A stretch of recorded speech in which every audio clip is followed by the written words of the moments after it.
The Minnesota Vikings had a tall task this offseason trying to get Kirk Cousins under contract. It led to a chaotic free agency sequence. It felt like everyone in the NFL community was waiting to see whether the Vikings would need to replace their Pro Bowl quarterback. Cousins and the Vikings front office held several contract discussions, but ultimately, all parties agreed it would be best for him to test the market. That plan, if the Vikings' true intent was to re-sign him, backfired.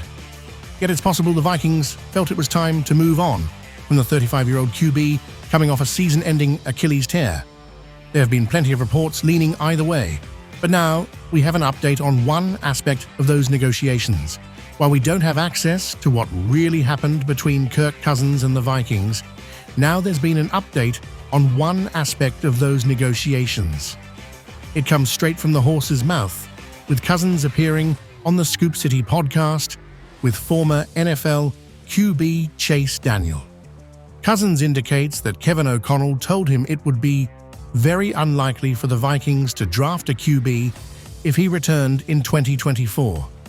I think the reality is just that they wanted to give themselves that flexibility. And I remember Kevin's words, which I'm not going to hold him to them, were, "Hey, if we sign you back, I would think it's very unlikely that we would draft somebody." It was something to that effect.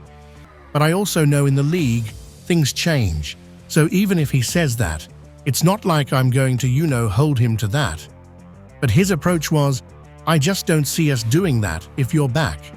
If you're not back, then we have to," said Kirk Cousins. Of course, Cousins signed with Atlanta instead, and they decided to draft Michael Penix Jr., one of the oldest QB prospects in the draft.